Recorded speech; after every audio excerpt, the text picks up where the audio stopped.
Dr. Steven M. Greer. Dr. Greer, welcome back. Thank you. Glad to be with you tonight.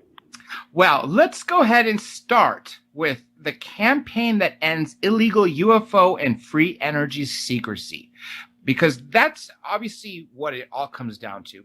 And after I saw the movie Sirius at the premiere, a friend turned to me and said, I don't think it's about the shock value. I said, no, it can't be. It's about the technology, the free energy, anything that they would be getting from these ETs visiting us, that as opposed to using fossil fuels.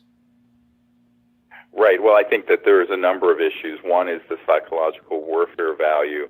The new film we're working on, which is already broken all crowdfunding metrics for a publicly crowdfunded movie, is called Unacknowledged, and the title Unacknowledged comes from the unacknowledged special access projects, which are the deep black illegal projects that run in corporate America and around the world, and also in the U.S. government, where the people who are supposed to supervise our spending have no idea what's going on. These are completely illegal projects and outrageous.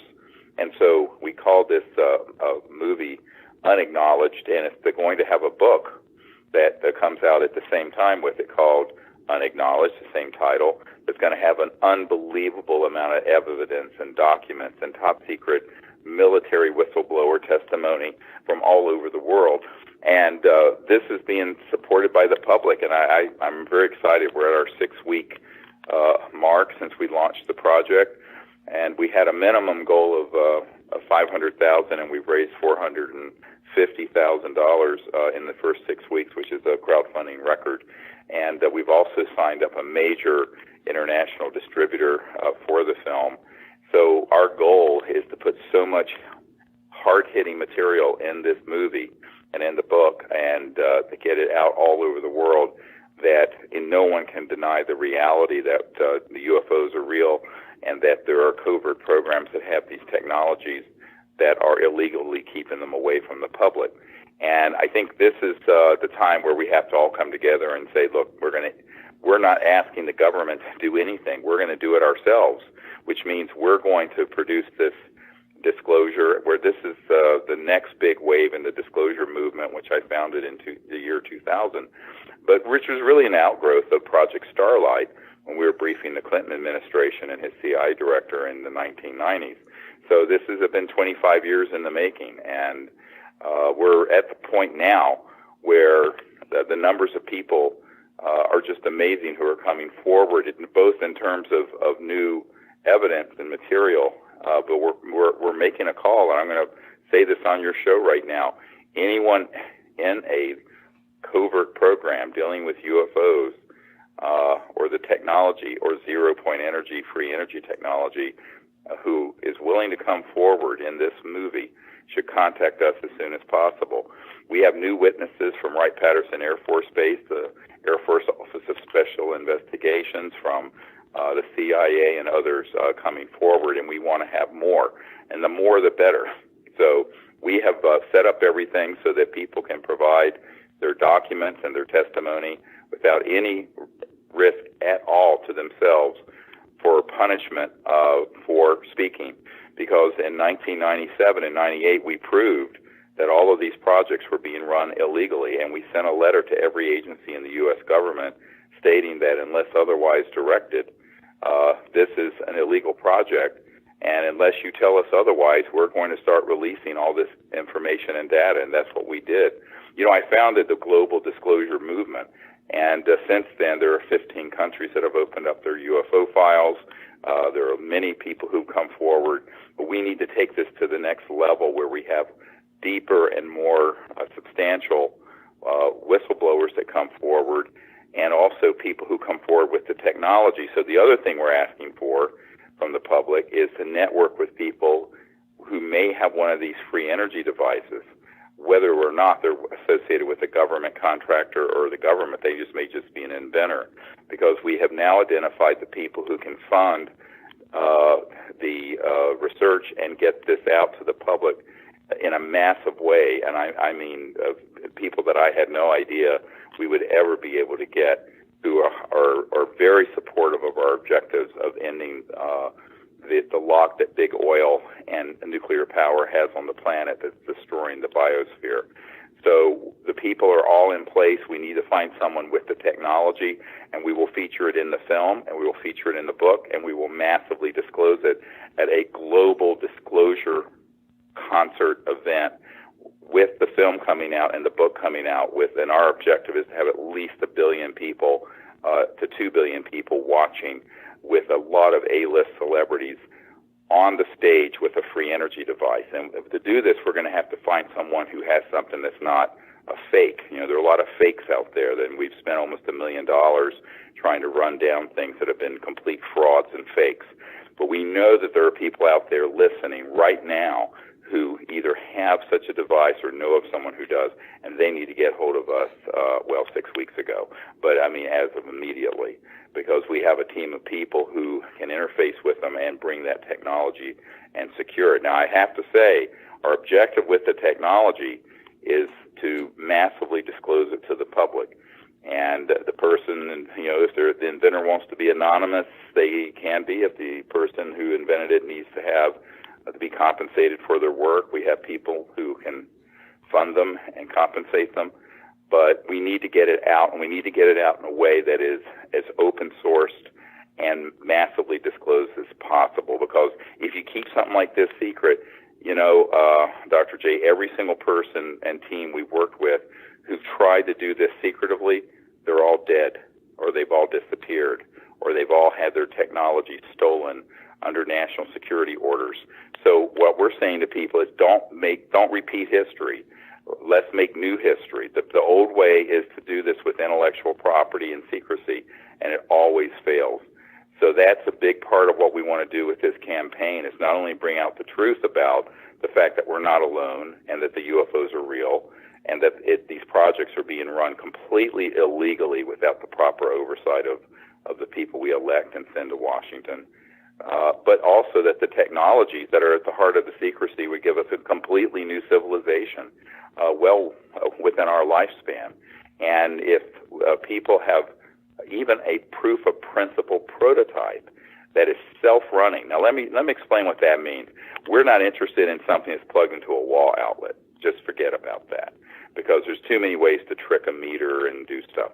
We're interested in something that is a self-running machine. If it has a startup battery or a capacitor, that startup power system needs to be charged from the output of it, and the output at the same time is running lights and fans and doing some real, work in the real world. That's, some people would call this a perpetual motion machine or energy machine. It's not. If someone knows what they're doing, they should be able to just do this by understanding that the 0 point in quantum vacuum energy field can be accessed through electronic systems.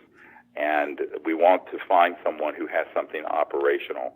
To date, we have not identified one that meets our criteria of the loop being closed and running itself. But as soon as we find that, we will do a massive disclosure around that.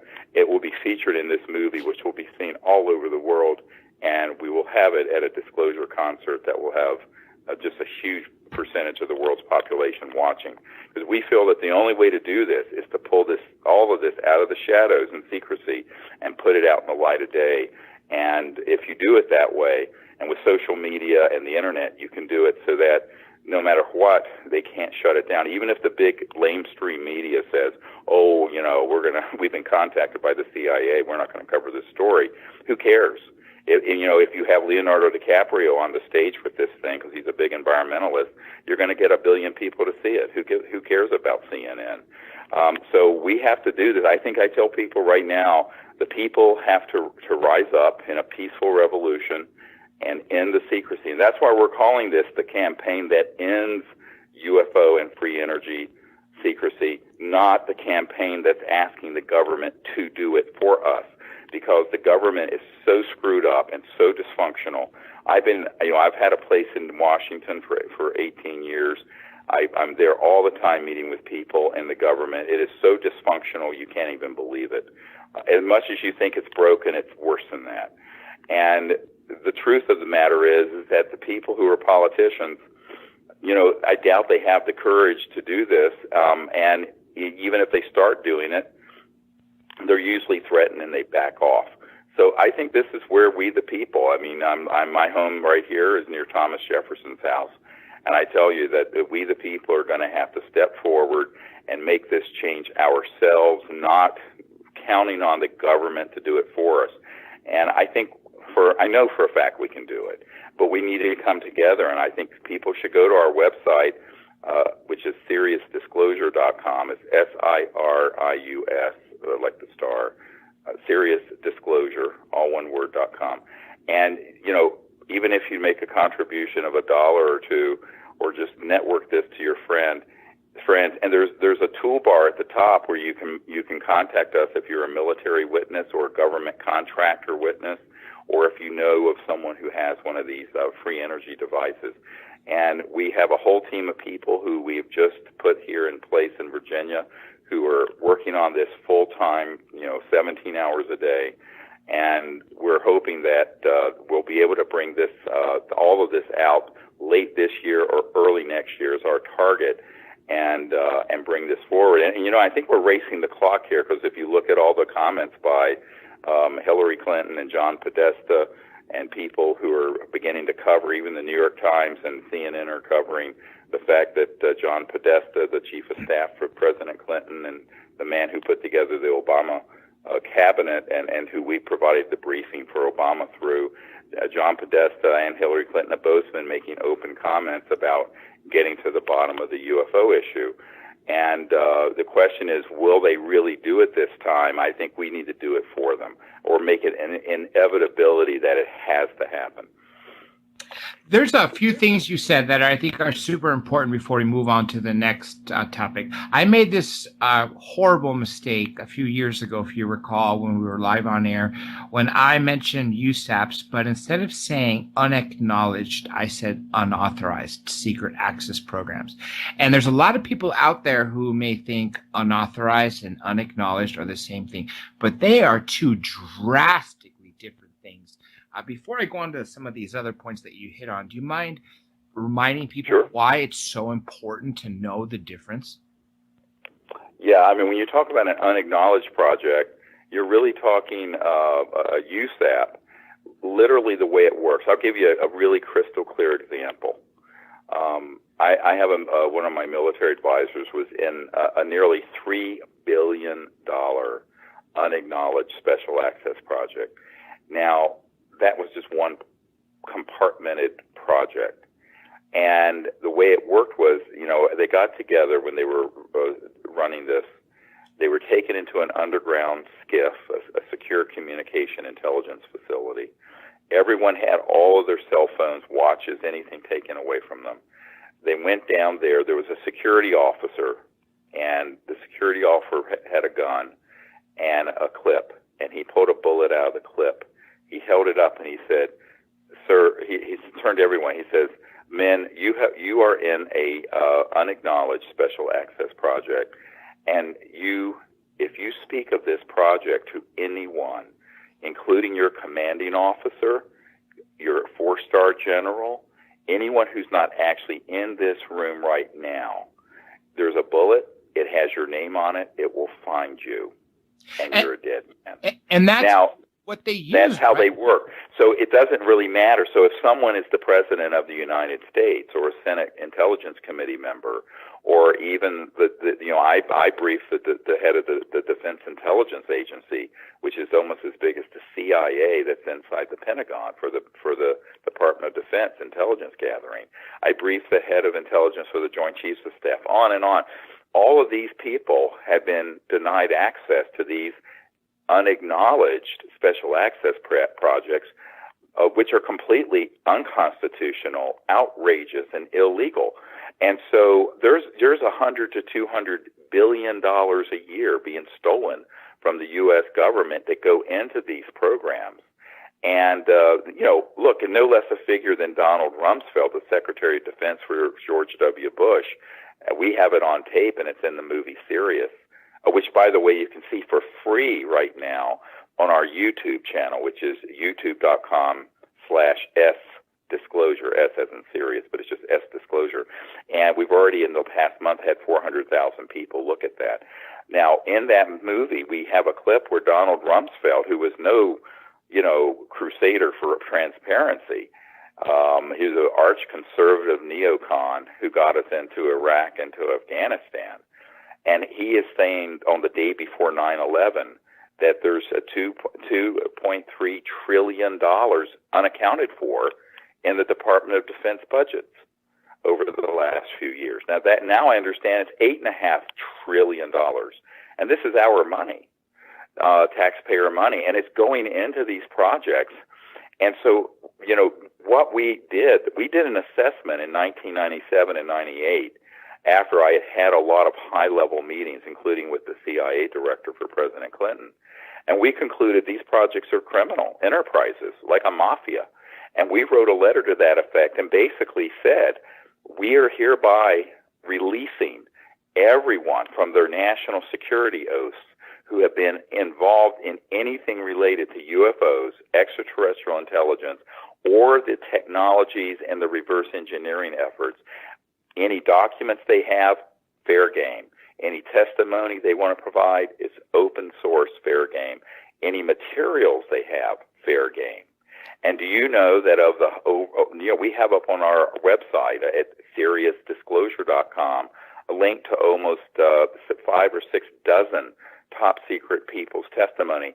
Not a single one of those people have been harassed or even contacted or threatened, not legally or personally, because we have a system set up that they have all been untouchable. So what we're saying is now we need another whole wave, a huge wave of more of these folks, not just from the U.S., but from other countries as well, because the group that deals with the secrecy on this is a transnational group. It's not just in the U.S. It's in Canada, the U.K., Australia, China, Russia. It's all over the world. And we need to have people understand that they can come forward and we will be able to do this without them having any penalties under the law. Now, a lot of people say, well, couldn't they still be at risk? I said, not if they do it right. If they do it publicly and massively, people are going to be left alone. Why? Because the secret groups that are involved with this don't want to be caught in a public assassination again. They don't want to be caught in a public disaster. So, because they know that will expose them. They only have the power they have by lurking in the shadows of secrecy. And so if we do this in a massively disclosure way, in a mass disclosure fashion, with millions, and preferably 1 billion or 2 people who see it, we can bring out not only the information that ends the secrecy and the knowledge, but also the science and technology. So that the technology is proven that we can pull energy from the 0 point and quantum vacuum field, that we can run our houses and cars without fossil fuels or nuclear power, and we can start a civilization that at last becomes what Michikaku would call a level 1 civilization, where we're no longer destroying the biosphere and we can live peacefully in a just and a socially just and abundant world without damaging the biosphere. And only then are we going to be welcome to go out into space to have become part of this interstellar family of civilizations. They're waiting on us on Earth to get our act together and have been incredibly patient for the last 70 years since we shot down those craft at Roswell. And that was a shoot down. That was an electromagnetic weapon at Roswell that knocked those 2 or 3 craft down.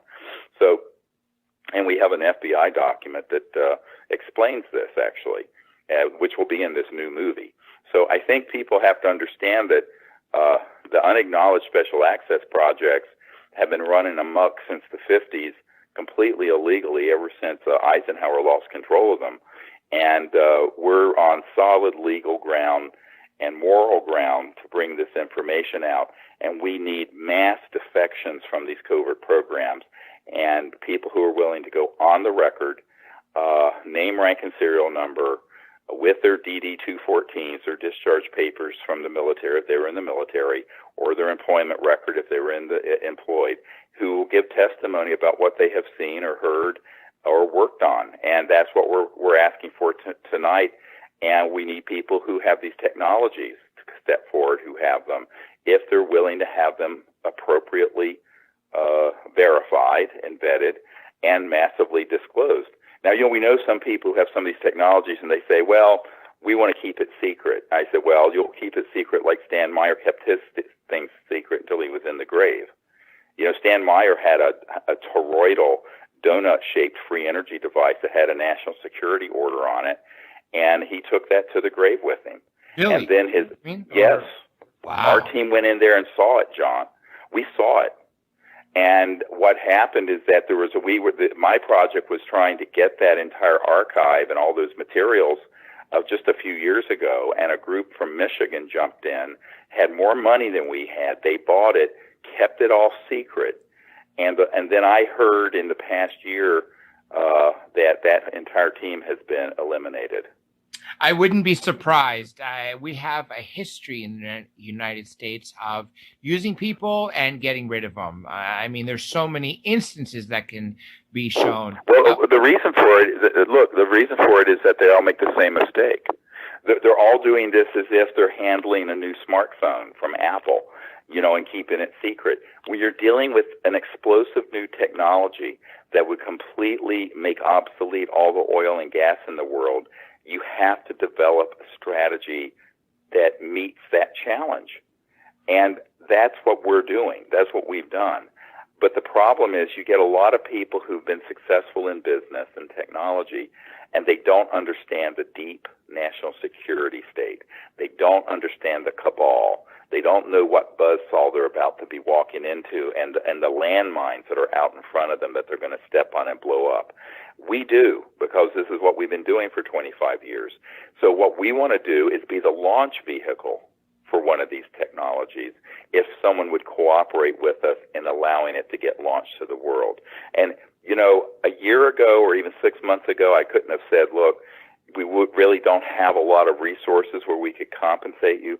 Now we have people on our team where if we can put one of these devices in front of some of these folks, and someone needs to be, if the patent needs to be bought out, or if they need to be compensated, we can do it. We can absolutely do it.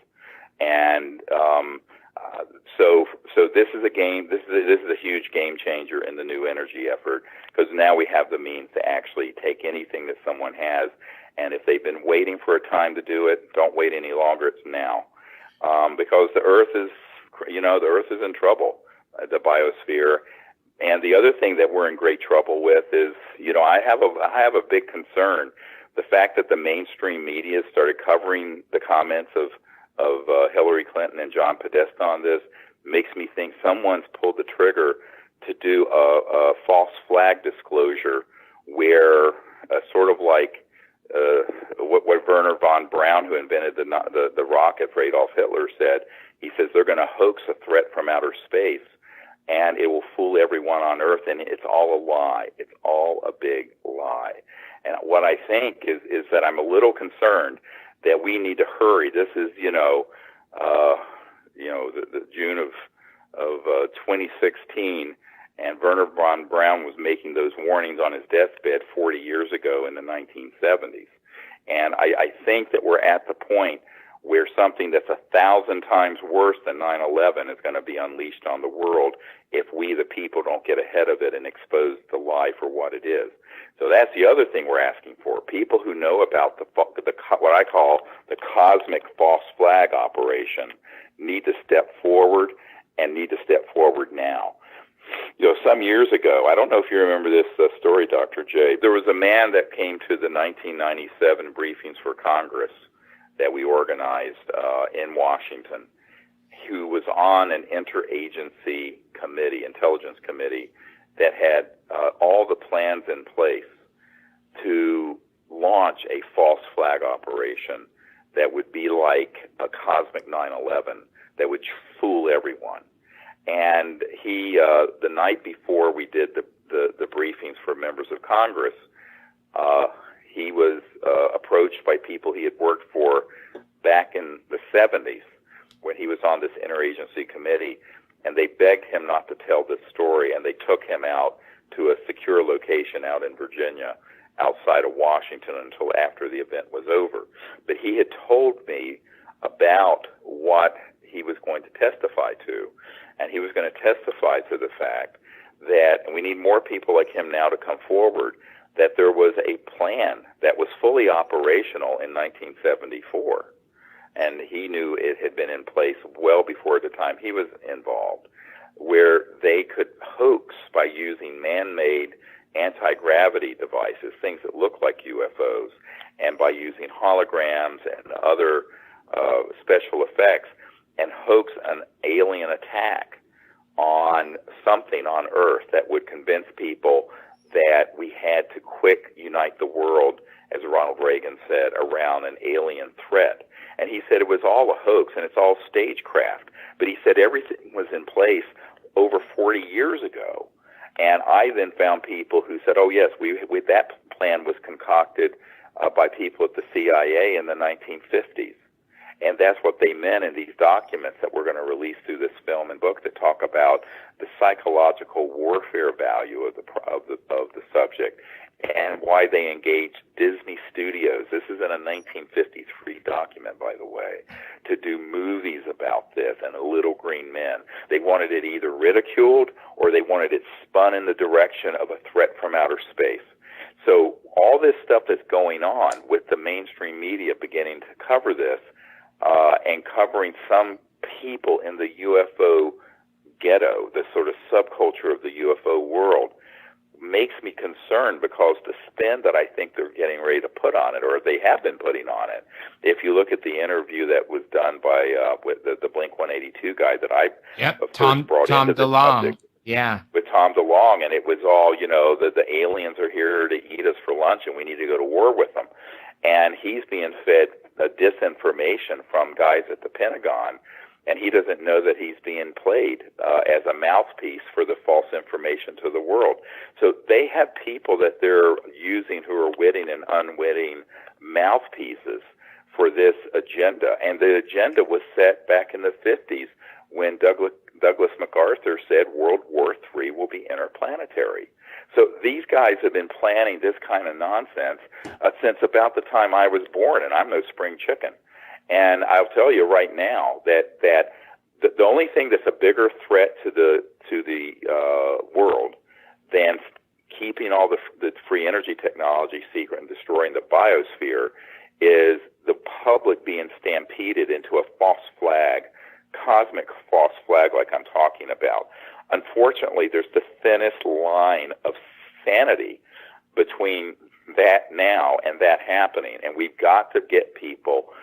We need to have more whistleblowers who have known about this before it happens to expose it, because if it's exposed in advance, they can't do it. You see what I'm saying? Because the public will know it's a hoax.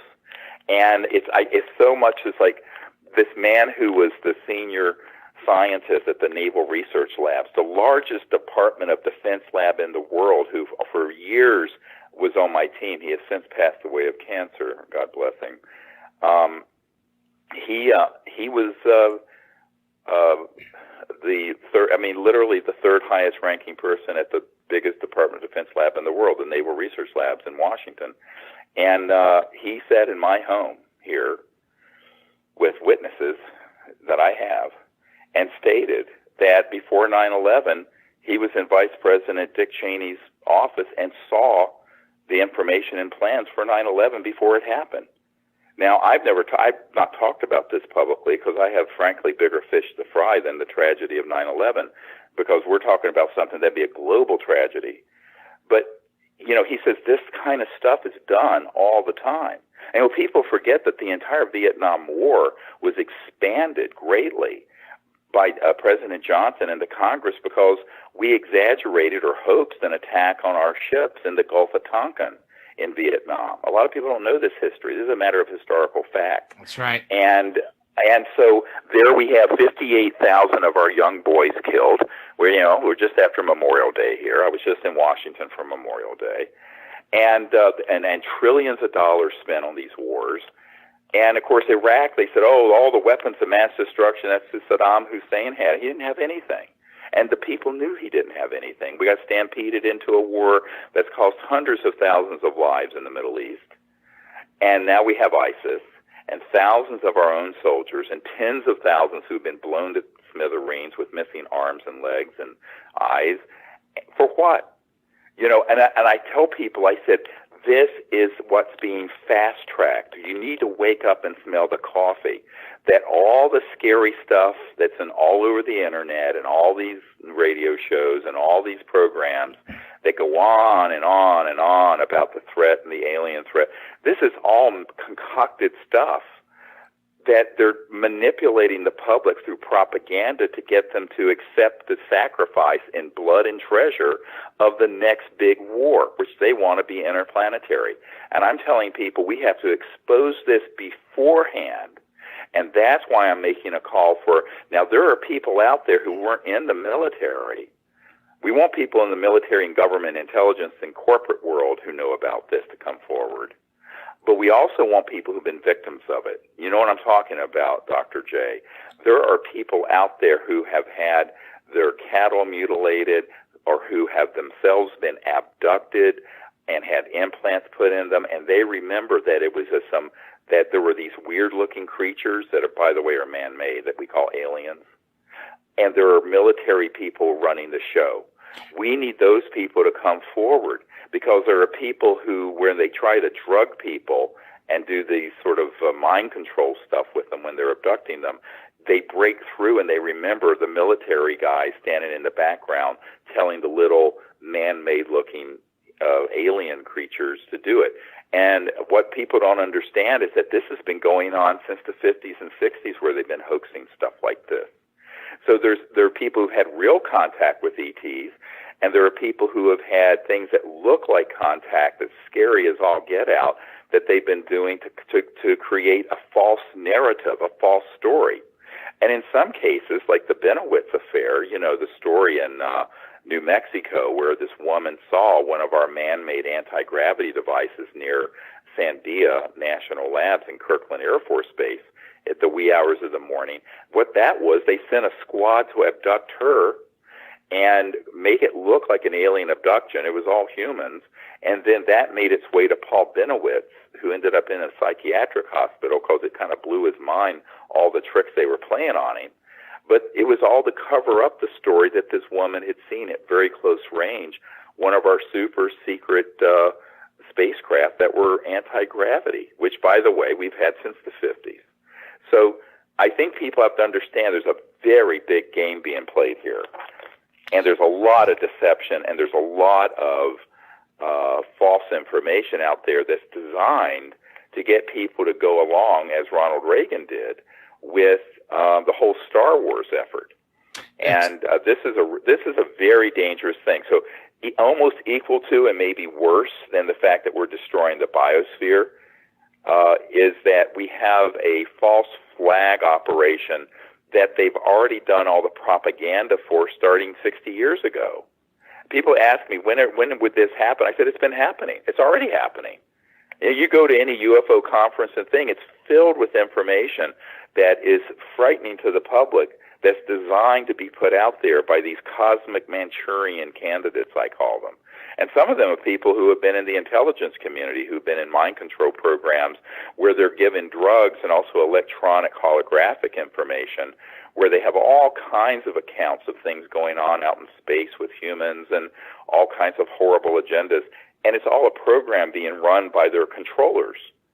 And this is not a science, it sounds like science fiction, I have to admit, but we need people to come forward who have an understanding that this is what's going on.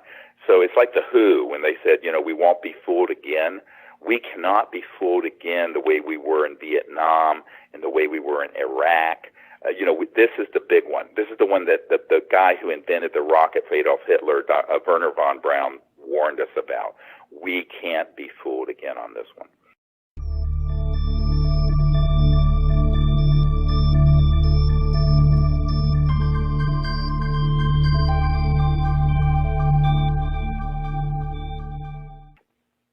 if you had something that was any individual home or car, electric car, could be charged continuously, or even things that would run your computer or your household appliances continuously. At this point, anything that would prove the principle that is a closed loop running itself and puts out measurable wattage, which is power, and does real work in the real world in the classic definition of physics, then that's what we need. That's all we need, because it can be scaled up and scaled down. The key thing is to not keep it secret. Don't sit on it, because it's like these guys who sat on Stan Meyer's toroid. That was a free energy electromagnetic system that had a national security order on it. They worked on it, got it going, boom, they disappeared. And they did it secretively. They play on, here's the thing, the strength of these fascists in the covert world is that they have mastered the world of secrecy. So if you're trying to keep your intellectual property secret, if you go the patent route through any government in the world, if you do it in a way that is discreet or obscure, they gotcha. There's only one pathway out: massive open-sourced disclosure. And by open source means you're bypassing the intellectual property route. Now, some people say, well, I worked for 20 years on this, I want to be compensated. I'm telling you, we can compensate you now. But our goal is to get it out there so that the plans are on the internet, and we have so many, we're going to have 1 billion of these devices to run the, 2 billion households on the planet. You're going to need 2 billion of these devices. But we have to start somewhere. But we need something where we can prove this and get it out there so that it's no longer an urban myth. And I always say to people, free energy and perpetual motion is a misnomer, because there's a field of energy called the zero-point energy field that was proven decades ago in mainstream physics journals, and every cubic centimeter of space has enough potential energy within it to run the United States for a year. So the question becomes, you're not actually getting energy from nowhere. You're preserving the laws of thermodynamics and physics. It's just that there's another way that you're getting energy besides burning something or splitting the atom, causing all kinds of radioactive waste. So we have to figure out the facts are the American Federation of Scientists, and you can go to our website at SeriousDisclosure.com and see this document where they did a report and a press release on their national security project for this mainstream scientific group, the Federation of American Scientists, where they said, look, and Stephen Aftergood wrote this, and Mr. Aftergood said, there's 5,135 patents that have been confiscated under national security orders. And one example he gave was in the 1970s, a solar photovoltaic cell that would create electricity from the sun that was more than 20% efficient, which at the time was revolutionary. It'd be amazing now even. And they confiscated it. And so you can't claim that was some kind of a weapon. It was competing with coal and oil. And so they seized it. So this is such a corrupt system that anybody with a great breakthrough in energy needs to understand they can't play the game of the normal business, venture capital, patent, intellectual property game. Because if you play that game, they gotcha. But at the same time, I understand people wanting to be compensated for their efforts, and I think now luckily we have identified the people on my team who have the access to seriously large sums of funding for the environment and for energy efforts, that we can do that now. And we have a network that has exploded in the last year. Since Sirius came out 3 years ago and it went to number 1 on Netflix about 8 months ago, we have had such a huge network that's built up around what we're doing. And many of them are people that are, frankly, household names in America that want to see one of these technologies. This whole question of when disclosure serves secrecy, I am very skeptical, frankly, of a lot of efforts where they will combine the hard evidence we've put together Because, on our website, Serious Disclosure, there's dozens of top secret witnesses. There's all these top secret documents. There's all this hard evidence.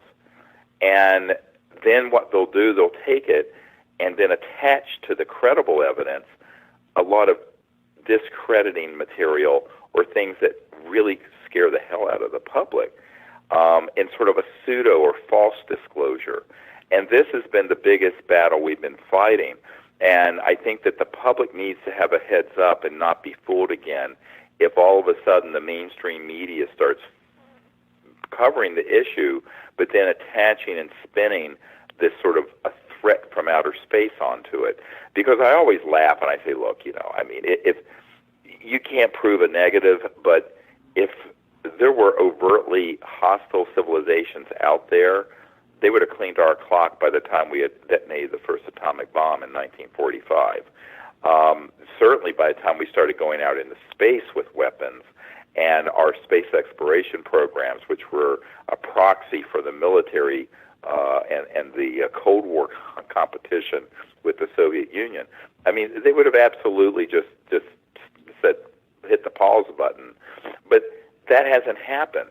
And I think that what they're waiting for us to do, from the contact experiences my team has had for 25 years all over the world, is that they're waiting for us to become a reasonably civilized society, which is at least not murdering ourselves and destroying, creating what I call planeticide, the killing of an entire planet deliberately and with malice aforethought, which is what's happening with the environment, which is a completely unnecessary situation. I mean, there is absolutely no reason why we don't have zero-point quantum vacuum energy systems running everything, and so our environment would be pristine, 100% recycling of all materials.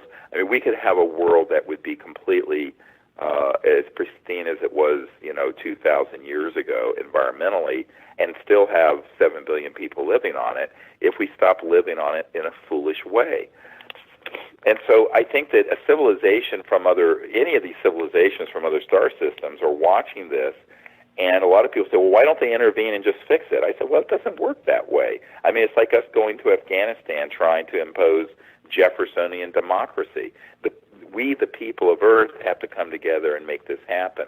But you've got these people who are psychopaths, who are in the big money finance world and military-industrial complex, who really have an agenda that's nutty. And the agenda is this sort of an end-of-the-world apocalyptic view, because they don't understand anything. And they also want to be able to control the masses through fear. Because if you look at it, whether it's been through religious leaders or political leaders or what have you, it's demagoguery. It's fear that people respond to. And now what they're trying to do, and I've been watching this for 25 years, is to have someone else to demonize. I grew up in the South in the 50s and 60s and early 70s when there was still blatant racism and black and white water fountains, believe it or not. My girlfriend in high school was African American. I was almost murdered by some people who hated the fact that I had an African American girlfriend in North Carolina in 1972. So what I tell people is that humans are always trying to find someone to scapegoat and some new person to hate. So, it's got to be black people for one era, and then, there's misogyny, and then there's homophobia, so you have to hate all the gay people, and then you've got to hate this religious group or that religious group. And this is a real problem for humans. But ultimately, these guys, what they're wanting to do, these covert programs, they want to get people to unite around hating someone from outer space. So that would become the new source of, and it's sort of what I call it, interplanetary racism. And so what people need to understand, first of all, is educate themselves and get the materials and educate themselves. Number two, spread the word to other people. If someone is skeptical, that's fine. Show them the Disclosure Project book, the DVDs, the materials where it's very solid, smoking gun. And what we are doing with this new film called Unacknowledged, and with the new book that'll come out with it, is to put the best of the best of the best of the best in this 2-hour movie and in this book, so that it would be something that anyone would look at and go, case closed. We have the evidence. This is it. And then on top of it, the technology that explains how an UFO or an ET craft would be being able to have the ability to go from point A to B in space because of the energy needs. We can't figure out how to get to Mars without running out of rocket fuel. So I think that people have to understand that technology not only can explain how UFOs function, but it also will give us a new civilization on this planet so that we become acceptable to other civilizations in space that are waiting for us to behave in a civilized fashion. And part of being civilized is not only to quit massive wars and murders against each other, but also to stop destroying the biosphere. Because Gaia, the Earth is a conscious living being that is a organism, a biological organism that we are harming unbelievably. And, I'm part Cherokee Indian. When I talk to Native American people, that there's this sense of painfulness of seeing what we're doing to the oceans and to the land and to the air. That's completely avoidable. This is 100% avoidable.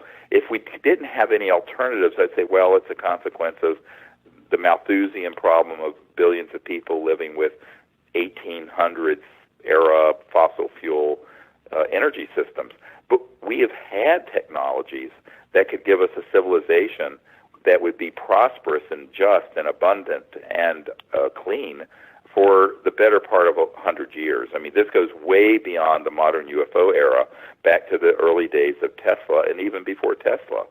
And unfortunately, the people who have so much power in the centralized banking financial system and petrodollar system and oil and what have you, they don't want to see this change happen. 100 years ago, they didn't want to see it, and they don't want to see it today. But we, the people, have to rise up and say, too bad, you've had 150 years of dirty industrial global domination. Now it's time to move on to a new civilization on Earth, and we're going to make it happen. There have been weapons in space since 1965, at least. I have a top-secret source who, in the mid-'60s, was involved in that. And, the extraterrestrial civilizations are, many of them are hundreds of thousands to millions of years technologically more developed than we are. And, clearly if they wanted to solve the problem here, they could do it. But again, it would be an external imposition, so they're not doing that. Now, what the question about contact with CE5, the Close Encounters of the Fifth Kind, is that any interstellar civilization, let's be clear what I'm talking about here, a civilization can go from one star system to another at multiples of the speed of light. By definition, they are also transdimensional. So there's no concern about going through a debris field because they can dematerialize in one point in space and reappear at another point in space, passing through other dimensions. And this is all done electronically, by the way. So you're not dealing with something that's simply accelerating through space, because you have to go beyond the speed of light to go from another star system to here. Because if you were anything less than the speed of light, it would take way too long to get here. So you're not speeding up and going through debris fields or anything else. At the same time, there is a global positioned weapon systems that when these ET craft appear, they are targeted and they are sometimes hit. And this is what Lynn Stringfield in the 90s called the crash retrieval syndrome, where there were so many cases where these reports of ET craft that were targeted and crashed using electromagnetic weapon systems. And this is true. We have more than one Disclosure Project witness who has been party to retrieval operations.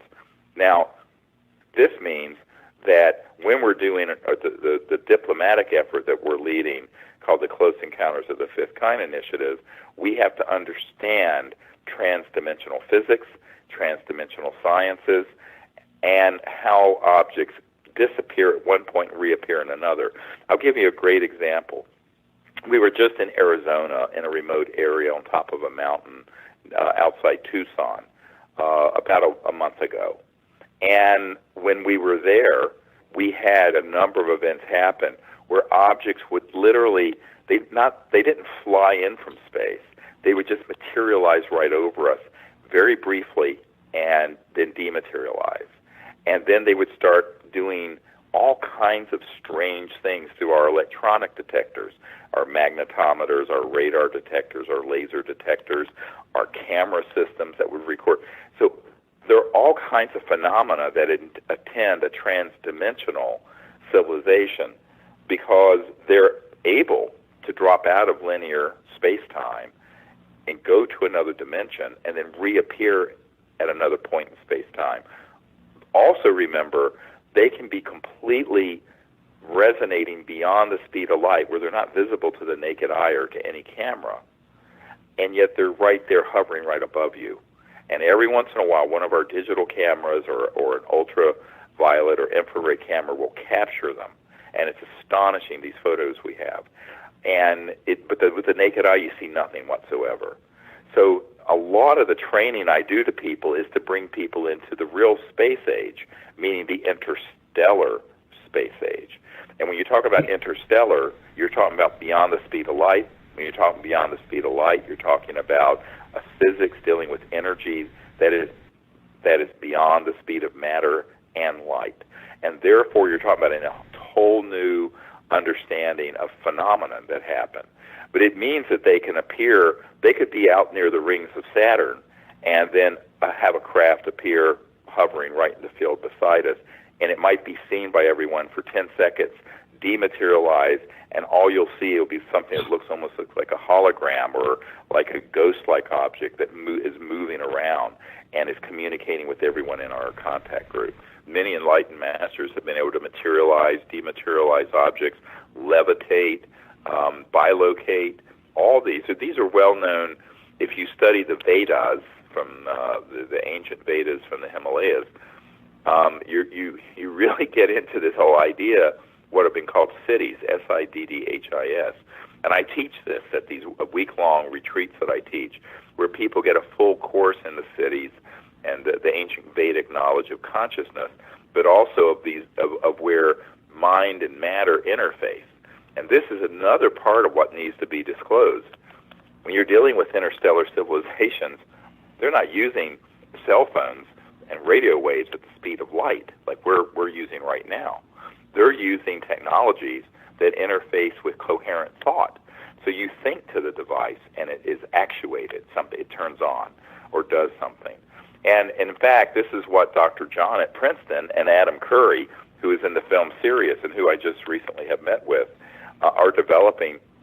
They're developing lamps, for example, where you can think a color and it'll turn that color, and using random number generators that interface with consciousness and thought. So even in the human overt sphere, never mind what covert programs have, this is being looked at very seriously and scientifically. And I think that, the work of Dean Radin and the Goswami and Dr. John at Princeton, there are a lot of people who are doing things in the laboratory that we're doing basically, let's call it clinically, out under the stars. But it's the same concept, that consciousness in the mind is an omnipresent field, and you can develop meditation techniques to remote view, to communicate, and to create very clear, coherent thought that can interface with an extraterrestrial interstellar communication system to make contact.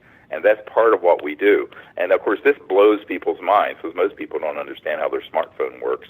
But this is actually very simple if you understand the fact that the conscious awareness whereby everyone is awake is actually a singularity. And actually, Erwin Schrödinger, the father of modern quantum mechanics and particle wave theory in 1908, Erwin Schrödinger said this. He said the total number of minds in the universe is one. It's a singularity. So this is the true singularity, and everyone has that within them. And so through meditative techniques, you can access that expanded state of mind, remote view, and then use thought to connect to interstellar communication systems and make contact. And in fact, that's what we do with the CE5 initiative. When I first started bringing this out in 1990, a lot of people thought, this is kind of crazy. Can this work? And now we have thousands of teams all over the world doing it and having extraordinary experiences. But some of the experiences don't conform to like a Star Trek movie, because you have to begin to understand, how does an interstellar civilization interface, A, within a planet like ours that's become very armed, both in space and on the Earth with weapon systems tracking them, and B, how do they want us to understand a transdimensional interstellar reality? They're expecting us to get to a point in our own understanding where at least we're not Neanderthals, where we understand the nature of our true self and consciousness, but also the science of consciousness and the advanced electronic systems that exist that are interstellar, that allow for communication and also teleportation again across vast distances in space. And they're not traveling they're not communicating using a radio wave or a microwave or anything like that. Those are all traveling at the speed of light. It's much too slow. And look, even a nearby planet, at 1% of the distance through our own galaxy is 1,000 light years. If it took at the speed of light, it would take 1,000 light years to communicate home, and another 1,000 light years, 1,000 years to get a signal here. So you're talking about 2,000 years at the time since the birth of Christ, just to say hello, how are you, and the other end to say fine, thank you very much. So when you think about this and begin to understand it, you go, well, it makes complete sense that while some people would relegate all of this discussion to mysticism, it's not. It's the new science. Once we get past this disclosure period and get these technologies out that can save the Earth's environment and end all poverty on Earth and create a just world, the big sciences of the next 1,000 years are going to be in the science of consciousness and the interface between mind, matter, thought, all of that. Everything you were just talking about, levitation, materialization of objects. The human capability is unbelievable and has been demonstrated throughout human history. And right now, most people are just trying to scrape by a sort of a primitive existence. But that's a type of enforced macroeconomic slavery that's the result of the ignorance that has been enforced on the planet by these folks who do not want the public to become enlightened and have free energy and not be dependent on Big Brother or Big Oil or Big J.P. Morgan Chase Bank. I think you have to understand that when disclosure comes out in a way that is positive and truthful and brings out with it the sciences and technologies, all these big players who are, have amassed, and we're not talking billions, forget Bill Gates, we're talking hundreds of trillions of dollars in assets in these corporations and banking empires. Those are all going to become irrelevant because every single home and village will be self-sufficient. See, that's where we make a transition from a level 0 civilization, which is what we are now, to a level 1 civilization. Welcome back. As always, we have an incredible show for you. Back by popular demand, one of the most requested speakers and lecturers and a true revolutionary and pioneer in ufology, the one and only Dr. Steven Greer. Dr. Greer, it's a pleasure to have you back on. Great to be with you. It's amazing because every time I speak to you, we learn something new. Now, there's several things I want to talk to you about, but literally just a couple of minutes before we connected, someone literally wrote a question, and I was hoping we can direct that question to you from the listener. I'm going to read it word for word. This is from Renee in Tucson. Dr. Greer, Have you given up on government as a source of official disclosure?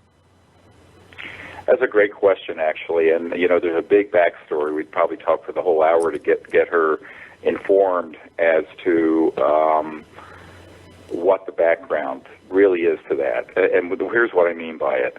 I've been doing this for about 25 years. And between 1992 and 2001, when we launched the global disclosure movement at the National Press Club in Washington, D.C., I had spent an unbelievable amount of time briefing the most senior people in the United States, Europe, all over the world, in government, members of Congress, and what have you.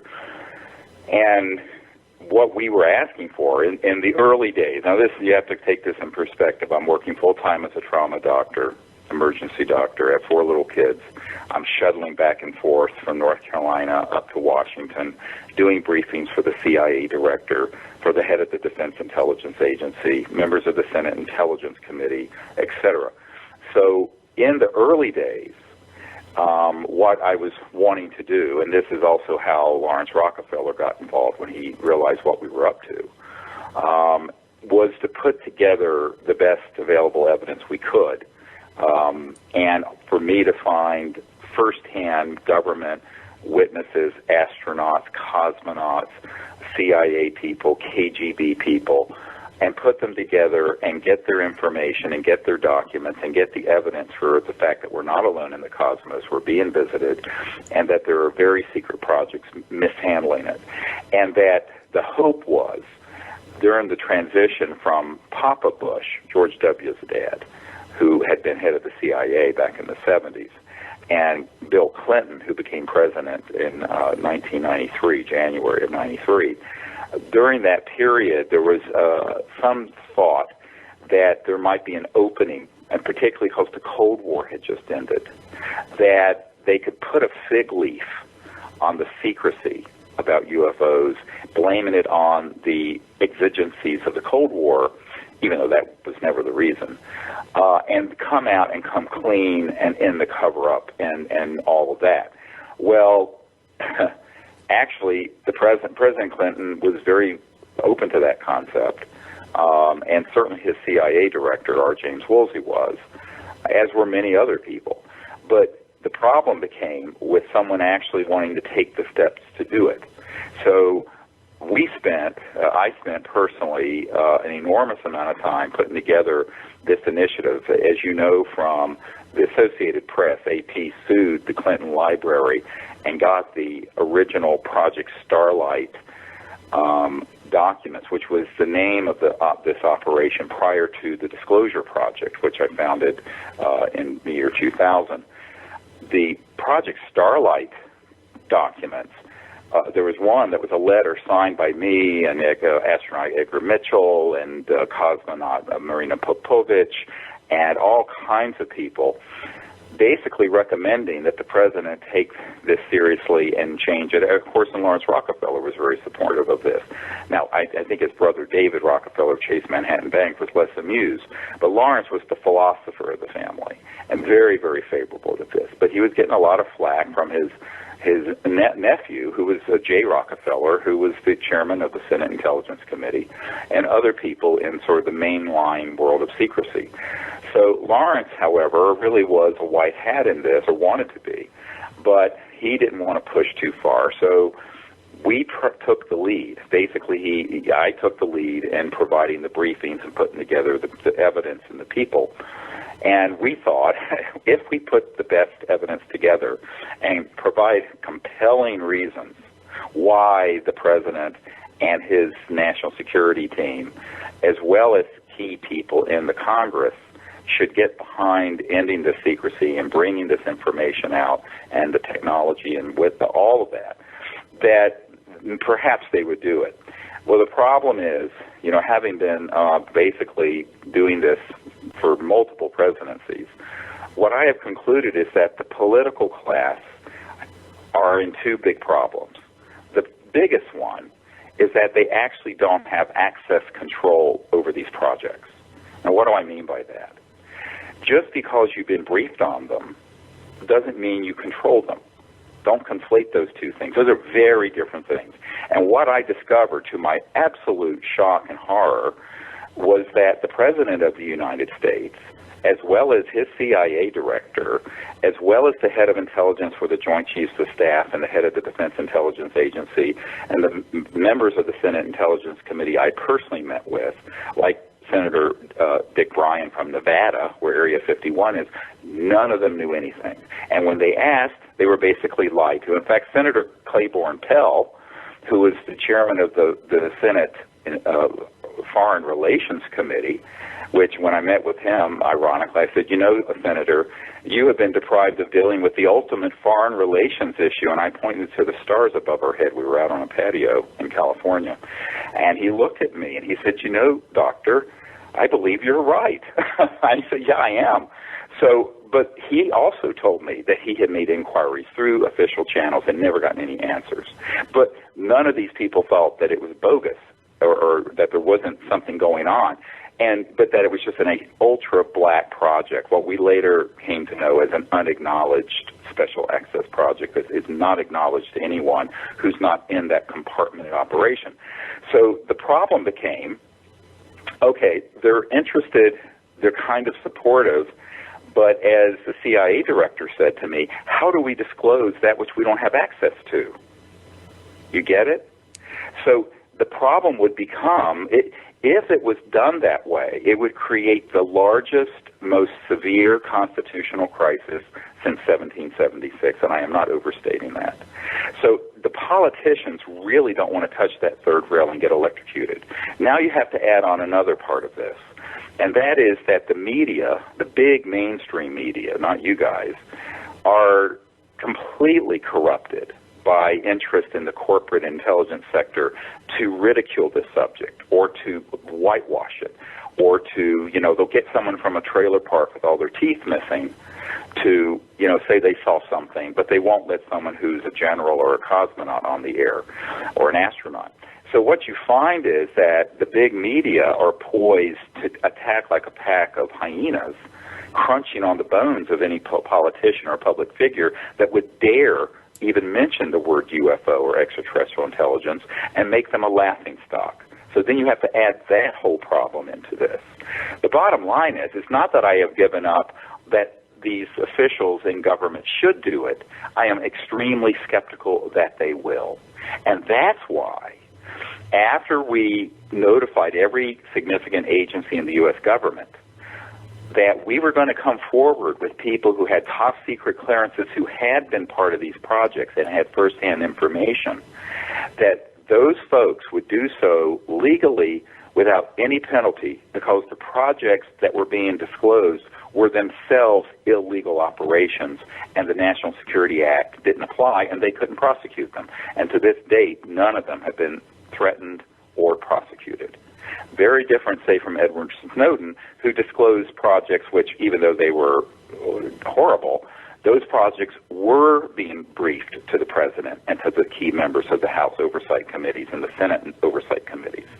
So what you have with the UFO issue is something that Eisenhower warned about that's gone completely off the rails, that is a completely illegal operation, and which the president does not control, nor does anyone in the Congress. This means that you basically have this fourth branch of government. You have your executive branch with the president, you have your legislative branch with Congress, and you have your judicial branch headed by the Supreme Court. Well, there's this fourth element, let's call it. This fourth element pretty much does what it damn well wants, and if you get in their way, you're lucky if they don't just flat out kill you. So after I had put all this stuff together, a good friend of the president, of Clinton's, came to my house and said, look, they're very supportive of what you're recommending, but they're concerned that if the president pushes on this issue too much, he'll end up like Jack Kennedy. And I started laughing. I mean, I literally laughed out loud at the table with my children. And this man said, no, we're not kidding. And I couldn't believe he wasn't joking. And I said, well, Kevin, we need to talk about this some other time, not around the children. And so what I learned is that the fear is really palpable, because even if they had the courage to do it, there are these other things that would be set loose if they started moving in that direction. So there are an enormous number of problems with, let's call it, the authority figures that the people look to, and I think they shouldn't be looking to them for disclosure. What I have said since 2001 is that we, the people, are going to do disclosure. We're going to ask that there be support from the government and Congress, and that's fine. But the likelihood they're going to do anything is the likelihood of a snowball surviving in hell for more than a nanosecond, because they're simply not in a position to get access and control the projects they would like to disclose. And that scares the hell out of them, frankly. The fear is palpable. So this begins to raise the question, how is this going to happen? I said, well, it's going to happen by exactly what we're doing. We, the people, need to network to other people who've been at Lockheed Skunk Works that make all the super-secret UFO-type anti-gravity devices with their underground base called the Cube near Edwards Air Force Base. There, I named it for you. And the folks who are the contractors out at the Great Proving Grounds near Provo, and the people who are underground in the facilities near the Nellis Range, and Alice Springs in Australia, and people who have worked in some of these compartments in the Pentagon and the CIA. I mean, there are people there, and get them to come out in a second wave of mass disclosure by the people doing it. Now, would at some point there be, if enough people did that, would there be an impetus to where even the New York Times and the Washington Post and the other outlets that always ridicule this subject would have to take it seriously? Perhaps. And at that point, you might get official endorsement of this from people like the President and senior members of the Senate and House and what have you.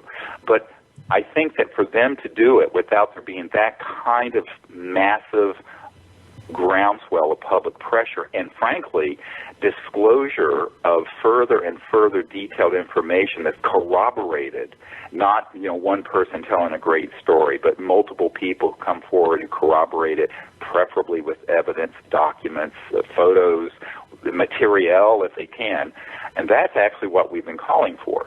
Now, a lot of people are scared to death to do that. I mean, I know the first meeting we had in California at Asilomar near Monterey in 1995 of these disclosure witnesses, the fear was palpable. In 97, when we were getting ready to do briefings for Congress, there was more fear palpable. There were more witnesses. There were more of these military people coming forward.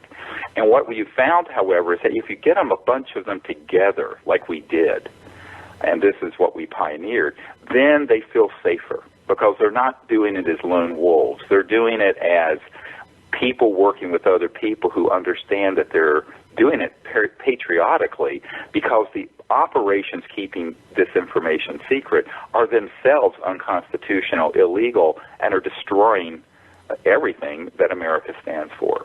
And so that is what has to be explained to people in those projects and organize them to come forward. So that is what we have done, and that's what we've been working on. Now, of course, that needs to happen, and I think what I've called for in my 2015 New Year's message is for this to happen and to get quickened. And so anyone who is one of these military or contractor government witnesses should contact us. There's a place at our website, SeriousDisclosure.com, for witnesses to write in. Now, we're not interested in secondhand, thirdhand. We're not interested in people who can't have some corroboration of what they would be saying, at least a DD-214 or something to show they were in the military or employed by some contractor at the time that they saw what they saw. So, we have to vet them. But that's what we did with our initial 110. If you go to our website, by the way, SeriousDisclosure.com, we've got more than 6 of these witnesses up on our website. Anyone can see for free. Just go there and look at it. But we need to have more of that. Now, if enough of that happened, John, then you might see something. But I do not think that the people need to understand how this has happened and the backstory of disclosure, because this is not known by the public very well. And I'm actually going to do a whole afternoon seminar in Washington, probably in March, and people can sign up to come to it if they want. Our website has a free newsletter. We have no advertising on the site, and you can get this for free. Just put your email address in, SIRIUS disclosure.com. And what I'm planning to do is go through an entire background of how Disclosure Project got launched and what really happened behind the scenes, because it's an amazing story. Now, you can just get from the few highlights I've shared. And I think that people need to understand that, because they need to understand that it's not as if we didn't get hundreds of thousands of people to fax and write to their members of Congress in 2001, well, before 9/11 happened, and that we didn't have direct information going to the president and the CIA director and these key people. And by the way, this project, the Disclosure Project, is the only project that's ever actually done direct meetings with people at that level of government. And in fact, last year I met with 120 world leaders on an island off the coast of Australia discussing these issues. But getting people to stick their necks out when they kind of realize that, oh my God, I'm going to be exposed as the emperor that has no clothes. I mean, I don't care if you're the Minister of Defense of Australia or the President of the United States. And this is what Eisenhower was warning us about when he said the secrecy of the military-industrial complex was becoming so complicated back in 1961 when he left office. And that President Eisenhower said this is becoming a threat to our way of life and our democracy. And he was right. He was 100% right. Something you mentioned a little while ago literally is a good transition to what we're going to go into next. And literally, you took it out of my brain. The fact that the government, we shouldn't be holding our breath for POTUS to make an announcement that we've been visited, but rather we have to take it into our own hands. The reason why I mentioned you as a pioneer when I introduced you is because you were talking about consciousness well before any of the other researchers were. And I'd like to say that I'm very proud to see that a lot of people have finally picked up on the realization and the importance of consciousness, such as, Dr. Edgar Mitchell, Sixth Man on the Moon, Paula Harris, even Grant Cameron and Colin Andrews now focus on consciousness. And right. you can't separate science and consciousness / spirituality, because that is the missing link. And this is what the segue that I was going to take it to. You produce events where you're teaching people the protocols for CE5, Close Encounters of the Fifth Kind, human-initiated contact. And you are creating ambassadors around the world to hold these global events so we can take it upon ourselves. And I would love for you to discuss about the progress on the CE5, because clearly a lot more people than last year and the year before. It's just exponential, the growth of the amount of people. And so I would love the listeners to know how they can get involved with CE5 and what the next event is going to be. And I know of one that we're going to speak about coming here in California, Southern California, in April. Right. Well, this is really exactly what I was going to talk about next, and that is the other part of disclosure is mass contact. Now, everyone says, why don't the ETs just land on the White House lawn? That's what Larry King asked me. And I laughed, no, it doesn't happen that way. They're gauging to what extent humans on this planet are ready for peaceful contact. They're not going to push beyond the point of readiness and the level of consciousness of the people on this planet, because if they were to do that, it would be an act of, if you will, psychological violence. It would be too traumatic. So what we have to do is to educate ourselves about these civilizations, what it is to be an interstellar civilization. And what does that mean? Well, in 1990, I founded the Center for the Study of Extraterrestrial Intelligence, CSETI, for the purpose of training people to do what happened, basically to learn to do what I experimented with as a teenager, and that is going into deep consciousness and the samadhi state, being able to remote view these extraterrestrial civilizations, connect to their communication devices and their own consciousness, because their communication systems, instead of hooking to cell phone towers, are linked to thought. So if they want to turn something on, they think to it. So it's at the speed of thought, not the speed of light. Why? Because if you're going from one star system to the other, and communicating from one star system to another. If you're a million light years away, it takes a million years for the signal to get there. So you know that it's got to be beyond the dimension of space and time, okay, the 3 and 4D sector. You're going to have to go into 5D and 6D and 12D and 50D, meaning these states of consciousness and higher states of consciousness. And anyone who actually knows and looks at the astrophysics, frankly, scientifically, of what it would take to become an interstellar civilization, and those are the ones we're talking about being here, know that you would have to have mastered not only going beyond linear space and time transdimensionally, but also communicating that way. Well, guess what? We may not have devices that advanced. I mean, most people are happy to have an iPhone or a smartphone, but which is really a piece of junk, frankly. But they know that we have our minds. They know that we're sentient and conscious, and so we can become aware of awareness itself. We can be mindfulness of just the mind, and in that state go very deep, and then open up to where they are and to other dimensions and other points in space. 1,000 light years from here, 1,000,000 light years from here, 1,000,000,000 light years from here. And the only limit to us doing that is our willingness to develop that capability, which is everyone's God-given gift. Everyone can do this, by the way. I do not believe in this whole thing of gurus and certain people can do it and other people can't. Baloney. Everyone can do it. They just need to learn it. But what we put together, we have 2 apps. One of them is a free app that you can get. We just launched it this year, or in the past 12 months. And you can go to our website, SiriusDisclosure.com, SIRIUS, like the star system, disclosure.com, and get this app, download it for free, and you can see who is in your area doing this and interested in this. It's a great way of networking. The other app has a really small fee associated with it because we had to pay a developer to do it. But it's huge amount of material. It teaches you how to remote view, how to meditate, how to make contact, what protocols to use, how to form your own team, and it's also available. You can go to the website and click on a link, and you'll have it on your smartphone. So what's really amazing in the last year, there are literally thousands of people all over the world who have formed these teams on every continent, and almost every country. It's really beautiful to see. And so that's another way of ending this sort of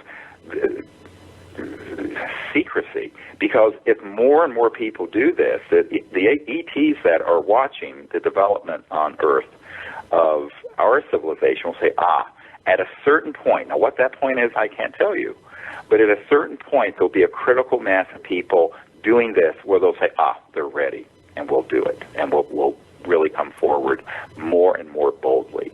They're waiting for us. See, I always tell people, we're responsible for the secrecy. Why are people looking at television and idiotic, cats playing the piano on YouTube instead of getting together and going out under the stars together? So, or why aren't they networking with people in their own community and finding out what are the top secret people that they could get to come forward as Disclosure Project witnesses?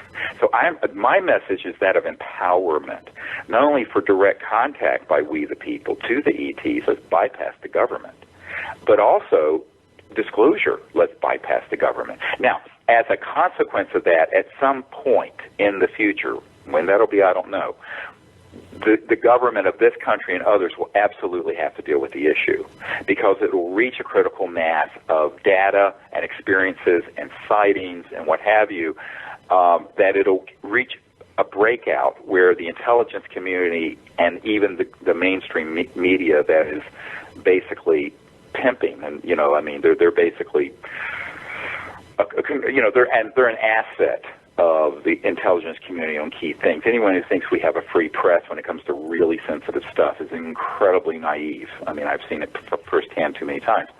But at a certain point, then that will break around that. And there's another thing. We can reach more people on the internet than MSNBC or CBS 60 Minutes reaches in a broadcast. So at a certain point, these media outlets and these authority figures that everyone is sort of, everyone's bowing at the altar of officialdom, whether it be academics or whether it be the government or whether it be the big mainstream media. My attitude about that is, well, they're kind of making themselves irrelevant, because we, the people, can organize, and we can do contact, and we can do disclosure, and we can bring out these technologies also. That's the third part of the project I run. There's three things. It's like our little symbol is three equilateral circles that makes a triangle, an equilateral triangle. And one of them is contact, the CSETI project and CE5. One is disclosure, and the other one is bringing out the technologies to create a new civilization that can endure for hundreds of thousands, if not millions of years. So that's really what our projects are focused on. And now, everyone wants an either-or perspective on this. I'm not saying that we shouldn't ask our governmental officials to do something about this, but I just think we have to have realistic expectations, and we have to know what the milieu, what is the environment in which these leaders are functioning. Highly politicized, they'd be crucified as Senator Moonbeam if they were to come forward. Congressman Dennis Kucinich from Ohio, who ran for president in '08, he personally had a sighting. He unfortunately got outed by Shirley MacLaine. I knew all about it from beforehand. And, I had been meeting with him since 2001. He became chairman of the subcommittee for government reform and oversight for domestic events and domestic governmental affairs. But when I asked him to hold a hearing, he still wouldn't do it, even though he knew these were real. He knew, because it would be the end of his career, and he knew it. And this was a very enlightened, friendly congressman. Same thing, I've met with Republicans who have had very close members. Congressman Dan Burton, who had been, back in the day, chairman of the Government Reform and Oversight Committee of the House, a Republican, very conservative from Indiana. He came to the private briefings we held in 1997. He had a very close friend in his office, a woman who he had been friends with and worked with him on his staff for many years, who had a very close encounter. And he knew this was real, but he still wouldn't do it because of the fear of the ridicule attached to it. And even if they overcome the fear of the ridicule, then they're going to get a visit from somebody in a suit, and they're probably going to get threatened. Now, that sounds like something out of a spy novel, but let me tell you, it happens. It's happened to me. It's happened to many people I know in circles who've been pushing on this issue. So at a certain point, then the big question becomes, who has the courage to take on this fascistic fourth element of this global government that no one has elected or appointed, that's run amok of the law and the Constitution? It's going to have to come from the people, just like we, the people, overthrew the tyranny of King George in 1776. So I tell people, you're not going to do it sitting on your hands, and you're not going to do it thinking someone else is going to do it for you. And this is where I tell people to be very careful with this idea that, we can say, hey, let's get together and ask the president or ask our representative to do something, and that's all we have to do. No, there's a heck of a lot more work and heavy lifting we, the people, have to do. But you know what? Think about history. If you go back as many thousand years as we've had recorded history, there has never, ever been a major change in society that's come from the centers of power. It's always come from people in left field or controversial movements that have been on, quote, the fringe. Well, that's us. Okay, we need to own it. It's fine. And that's actually how change really happens. It doesn't happen from people who are in power because they are so beholden to these powerful interests. And usually they're comfortable. They're usually pretty wealthy, and they don't want to rock the boat. So there has to be people who are willing to rock the boat, and that would be you and me and everyone listening on this radio show. And this is exactly why we do this. You made several important points. I just want to let you know we got a little over 20 minutes left, and we have several important topics. First of all, about Kucinich, you're absolutely right. The poor guy, when he was on a debate and he mentioned about his sighting, he was just taken down. And the people that are visited when they talk about this publicly, you're right. They're scared to speak after these visits, and some clearly disappear. And with regards to the speed of thought, that's actually a question Miss Harris, who's going to be joining us tomorrow night, Paula Harris, told me to ask you about, to the speed of thought travel, which is something you mentioned. Now, you know what?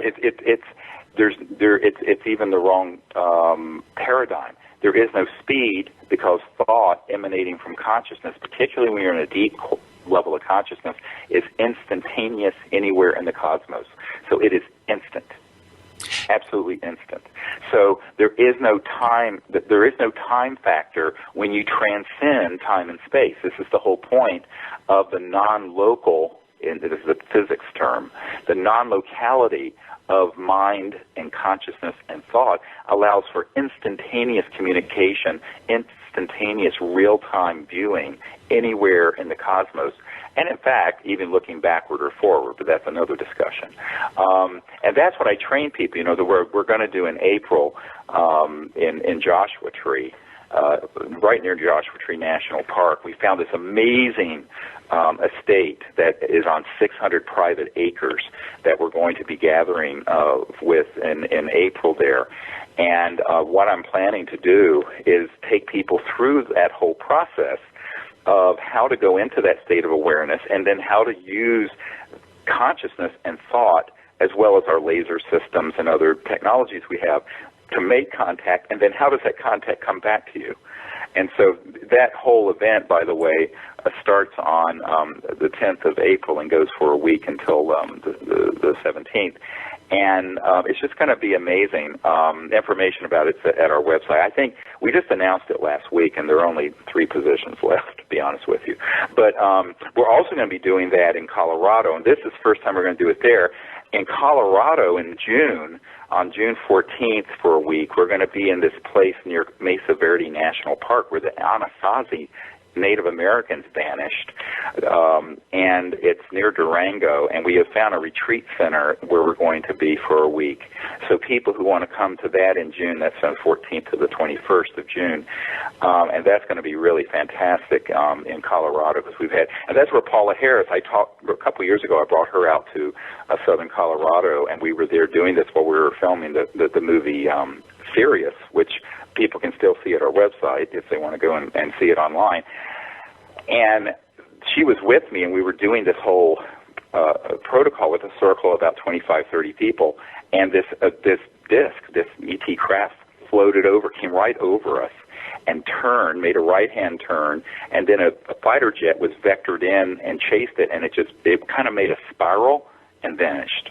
We have this on videotape, and she went, "Oh my God, this is amazing!" So Paula Harris loved it because that was her first time out under the stars doing that with us, and that's where so many people have to. It's wonderful to do it for a whole week because what we do every single night, no matter what the weather, by the way, we go out under the sky and we do this, and it's a wonderful experience for people because it's a deep immersion week for folks. But for folks who can't make it to one of these expeditions, they can do it by getting the app and learning it. And we also have a whole training kit on our website you can order. And people have done that. We had someone from, I think it was Romania, write in not long ago that had done this with the app, and he was a truck driver. And here he had this amazing contact event with this craft that came right over, and then this conscious contact with the beings on board the craft, and all kinds of trans-dimensional amazing experiences. And his was just sort of the salt-of-the-earth truck driver in Eastern Europe. So what we're finding is that everyone can do this if they want to take the time.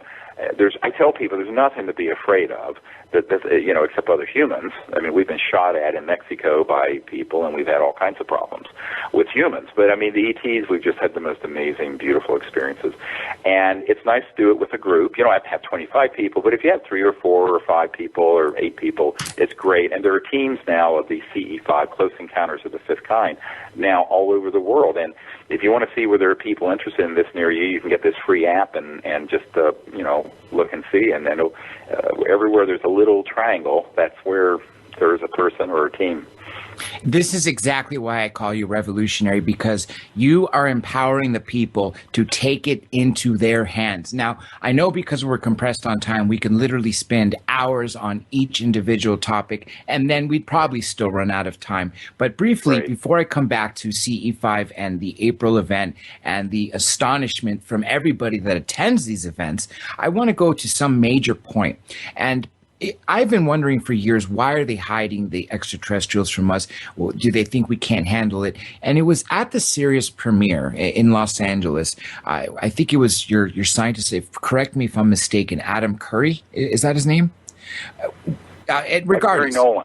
Gary Yes, Nolan. yes, Yeah. yes. We were speaking afterwards, and I realized it's not about us not being able to handle it. It's all about the technology. The governments want to keep us in check. They don't want us to have the ability to have free energy or anything that they can't charge us with. And that's what you really brought to the table in my mind to wake up the world, on top of all the amazing things you've done with the Disclosure Project and, of course, CE5. And I was wondering if for a few moments we can talk about the technologies. Well, this is really where the rubber meets the road. If you go all the way back to the Wilbur Smith top secret document from Canada from 1951 or 50, it's right in that early 1950s period, it talks about the fact that there was a top secret team headed by Dr. Vannevar Bush, who headed up the atomic bomb Manhattan Project in World War II, and some other people who were working on the modus operandi, the technology, propulsion, and energy systems behind the UFOs. This is an undisputed, official, top-secret document that accidentally got declassified some years ago. We have it, and it's up on our website. Go look at it. So I tell people who are skeptics, I said, it's all there. I mean, I don't say anything that we can't establish. So you have to think, in this document, it literally says that the secrecy surrounding that project that was studying how the UFOs operate was more top secret and sensitive than the development of the hydrogen bomb. Not the A-bomb, the hydrogen bomb. Remember, a hydrogen bomb's like 100 atomic bombs. It's the ultimate doomsday weapon. And we hadn't even detonated the first hydrogen bomb until 1952. So this document was before then. And so the reason for it is because if this technology were to come out, it would be the end of all oil, gas, coal, centralized utilities, power lines, car engines, train engines, boat engines, anything that uses something that you burn, or nuclear power plants that split the atom to create heat to boil water. It's just basically a big steam engine. It's all a nuclear power plant is. All of it would be obsolete. And by the way, so would solar and wind. So you're talking hundreds of trillions of dollars in commodities and assets that we've rendered obsolete. So now we're talking about a revolution in the macroeconomic. This is what Paul Hellyer, the Minister of Defense of Canada, and I, when I first did my first press conference with him in Toronto years ago, before almost anyone knew about him, he and I had a private conversation at his home, and he said, yes, he was trained really as a macroeconomic theorist, and he said, it must be, and he had never thought of this either. And I said, well, with all due respect, the Honorable Paul Hellyer, as Minister of Defense, was left out of the picture on this, just like others have been. But I said, this is the reason you were lied to. Because if this were to be known, why would anyone need oil or coal or any of this stuff? Now, the problem goes back before even, say, Roswell. It goes back to the early 1900s, and late 1800s, when Faraday and Maxwell, and then people like Tesla were experimenting with very high voltage systems that at certain frequencies and resonances will create a vector into what's called this zero-point energy field. And guess what? You get more energy out than you have to put in as a human. There's still conservation of the law of physics because there's an energy field that's virtually infinite called the zero-point field and in the quantum vacuum. So now, what's interesting is that back then they didn't really have experimental data to explain zero-point energy, but Professor Casimir decades ago proved it. This is, again, was in mainstream physics journals. So why are we still burning oil from Exxon and Saudi Arabia? Very good question. Well, that is the $600 trillion question, John.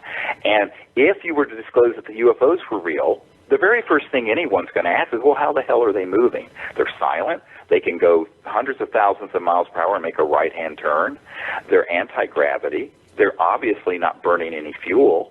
How are they going? Well, you would have to, that whole Pandora's box, from the point of view of people who control the macroeconomic system that has ensured that, out of 7 billion people on Earth, there are only a handful doing very well, and half the planet doesn't even have indoor plumbing. Why? Because, in a sense, we're all slaves living on someone else's plantation. Now, granted, the American plantation is in better condition than the one in the Congo. But make no mistake about it, it's a master's slave mindset. And we think we abolished slavery in the 1860s. We did not. It's this economic industrial slavery, and it is awful. And I always say that there's sort of this joke that we have a free market. Well, how can you have a free market if you are suppressing the biggest scientific developments of the last 100 years? This is ridiculous. But in then steps this World War II era period where we started having Foo Fighters. Yes, there's a band named Foo Fighters, but the real original Foo Fighters were these UFOs in Europe that we were encountering, and so were the Nazis. And we studied them, and we found out and concluded that they were, in fact, interplanetary vehicles. How do I know this? Because General Jimmy Doolittle was sent there by Franklin Roosevelt, and Jimmy Doolittle, that general's nephew, was a physician, a very dear friend of mine, Dr. John Altshuler from Denver. And he said that's exactly what happened. So we have known that we're being visited by interstellar vehicles since at least that point. But when we finally got our hands on one in the 40s and started studying it, then that, combined with some of the work that was done by the Nazis, by Hermann Oberth and Werner von Braun and others, to study, and that is not a myth, that is true. The Nazis had a secret weapon dealing with anti-gravity, and we had a secret weapon dealing with atomic power. But all those people were brought in and made the foundation of our space program, and then the newly hatched CIA. And that's just a historical fact. Now, in those 70 years since then, what we have done, basically, since 1945 to now, is that this massive labyrinthine and Byzantine secrecy empire has become so complicated that almost no one has been able to penetrate it. Dr. Greer, we got about 10 minutes left, and I know we got several things to touch on, and I was just going to make a quick comment. The Honorable Paul Hellyer will not only be joining us again here soon, but he speaks very highly of you as well, just as everybody does, and he too is picked up on the consciousness. And if only he was involved and knew about this when he was in power, I think would be in a greater place. Now, I want to go back to the Galactic Federation, because truly we are a primitive species when we're fighting, having these terrorist attacks, warfare, and as you know, the government wants to keep us in check, both because of the technologies and they use fear as a tool. And we are being invited to join this peaceful federation of these extraterrestrials. But in order for us to do that, we have to achieve peace. And that is something that you've been teaching people. And this event, like you said, you have a small group of people, and each one of these people leaves literally transformed. And that's why it's so important, because each time one of these people attends these events, they leave and they end up starting their own. And that's how you're building this global infrastructure, which I think is truly amazing. I know we only have a few minutes left. Like I said, it's under 10, more closer to 8 minutes. But if we could briefly talk about false flags and then come back full circle to CE5, why it's so important that people learn it, whether it be through the app, the protocols, or attending these small groups, which I think are the best possible way, and how that's going to take us to the next level. Yeah, and I hope to have a larger group event in April also, if we can get that organized in time too, so if, anyone can come in a much larger setting. But here's the thing about false flag operations. And false flag operations are things where intelligence operatives will hoax something to create a decoy and to create a nexus of disinformation, a sort of a push of false information and events. And this is exactly where Werner von Braun on his deathbed, his biggest concern was that at some point they would pull the trigger on something that was hatched in the late 50s and 60s, and that is to stage a false, quote, alien attack, like the movie Independence Day and all the other science fiction rubbish. But what's interesting about it is that, when I first heard that, I had already been briefed by several other people who had actually been on an interagency committee planning to do that. Now, let me repeat that, where it was full. And I said, when were you on this committee when it was fully operational, where they could stage things that would look like UFOs, creatures that would look like aliens, and they said, oh, well, that was in 1974, and it had been going for quite a while before then. Now, this was a guy. And then I ended up meeting several different people who didn't know each other, who had been involved in various components of this false flag operation. And so, I started thinking, well, what is this about? And one of them said, look, you cannot keep growing the multi-trillion-dollar military-industrial complex without a bigger and bigger and bigger enemy. And the Soviet Union had collapsed. Okay, then we had this global terrorism threat, so we could, invade whatever countries in the Middle East and spend a few trillion. But ultimately, Leon Panetta, the CIA director that I had gotten a lot of briefing materials to in the early Obama administration period, he once said, he says, we're spending over $100 billion a year chasing less than 70 Al-Qaeda people in Afghanistan. This is insane. So the bottom line is, how do you grow that machine, this military-industrial machine? Well, you've got to have a bigger threat. Well, so the ultimate one would be an interplanetary threat. And that's what they've been preparing the masses for through documentaries, through movies, through false information, through the UFO subculture, frankly. And I think that the reason for it is that they know that you have to prepare psychologically people to hate something enough to be able to then pay in blood and treasure for the next war. So this is, as insane as this sounds, this is the thinking behind folks, some of the people in these covert programs. And I was warned back in the early to mid-'90s, it was about probably 93, 94, 95, that if I started exposing that would be the thing that they really would be upset about. It is because they don't care if people believe UFOs are real and that ETs are real, so long as they believe that there are enough of them out there that are a problem to support the next big war push. So it's sort of like the Gulf of Tonkin incident in the Vietnam War, where we kind of exaggerated and staged this whole thing so Johnson would panic and the Congress would panic and authorize a massive expansion of the Vietnam War when we were getting ready to get the hell out of there, which is what we should have done. So these things happen throughout history all the time. This is not a conspiracy theory. So I always tell people, let the buyer beware, caveat emptor. You've got to be aware that there is this tendency to put out frightening information. And I tell people, it's way too late for world peace. We have to have universal peace, because we've squandered 100 years where we should have had world peace, and now we're in this situation where we're poised to become interplanetary.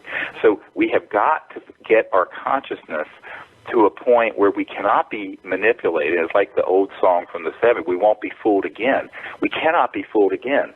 And unfortunately, now this is my own take on this, the majority of people who get involved in the UFO subculture do get fooled again, because there's so much information out there that is frightening, when I think the really thing we need to be frightened of is the degree to which we are manipulated with fear. No one's talking about that. And I think this is the thing that keeps me up most at night, is the extent to which people can be stampeded into something like we were in Vietnam, or for that matter, Iraq. When obviously there were no weapons of mass destruction there, and we knew it. But we still, everyone got stampeded into it because of what happened on 9/11. So now the question is, could there be a cosmic 9/11? There could be. And I have met with men who have been on these interagency teams where those things have been planned and ready. They could push a button and launch it tomorrow, and it would fool virtually everyone from the White House on down. So I think the public needs to be not fooled again. And so, I always tell people, you got to put a light there where this sort of dark, sort of crazy ideas keep festering and kind of it's sort of like the Wizard of Oz, where you have the old guy back there, scaring the bejeebies out of one, and then they finally pull the curtain back and it's this old crudmudgeon. Well, that's a lot of this. The whole fear that people have about aliens. Believe me, if you've got the ability to travel from one star system to another and they were hostile enough to hate us, it'd be over.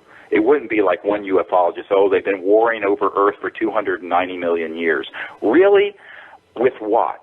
Clubs and machine guns?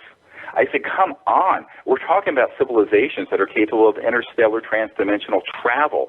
The technology associated with that level of sophistication, you could terminate all life on Earth in a nanosecond. It would be point, set, match, and frankly would have been when we detonated the first atomic bomb if these ETs were truly hostile. Now, this does not mean that all these civilizations are particularly like what we're doing, but I don't like what humans are doing 90% of the time. Come to my emergency department on a Saturday night and see all the stabbings and gunshots and strangulations and horrors and rapes. I mean, humans have a lot of growing up to do. So it doesn't mean, however, that they are overtly hostile to the human race and Earth, but they're very concerned. Here's what I think people need to flip the question around. What are they concerned about here? I think they're concerned about humans developing these technologies and becoming an existential threat to other star systems. That's what I think the concern is. I would have to agree. We're down to the last little over a minute or so. I can't stress the importance for everyone out there listening of taking CE5 lessons and literally taking disclosure into your own hands. Dr. Greer, like I said, you are a true revolutionary and a pioneer, which is why so many people are following you, and you're leading by example. And I was hoping you could spend about a minute and a half or a minute or so giving people one final message, and of course, one more time, where to find you. Yes, if people really want to drill down on all this information, there's just thousands of pages of it at SiriusDisclosure.com, SIRIUS Disclosure.com. And if you want to find out, what are the projects we're going to be doing in your area or what have you, just sign up on, there's a free newsletter and email list. You can put your email address in. We do not sell it or share it. And, you'll then be in the loop. If you want to become part of the CE5 contact teams, there's a free app where you can network with everyone in the world that you can get on the website. And then there's an app that's a training program that you can do that puts all this on your smartphone, actually turns your smartphone into a magnetic field detector so that when ET craft are approaching or even in another dimension and nearby, it'll start going off and altering the magnetic field. It's amazing technology, and it's very, very inexpensive. And then if you can come, to these events in Joshua Tree in April or the one-week training programs or the one that we're doing in Colorado in June, that's a really great experience for people who can get time off work and make it out there and join us. It's a small group. It's only 25 people, and it's an amazing experience for folks. I strongly recommend everybody out there listening, go to SiriusDisclosure.com. Dr. Greer, it is always a pleasure.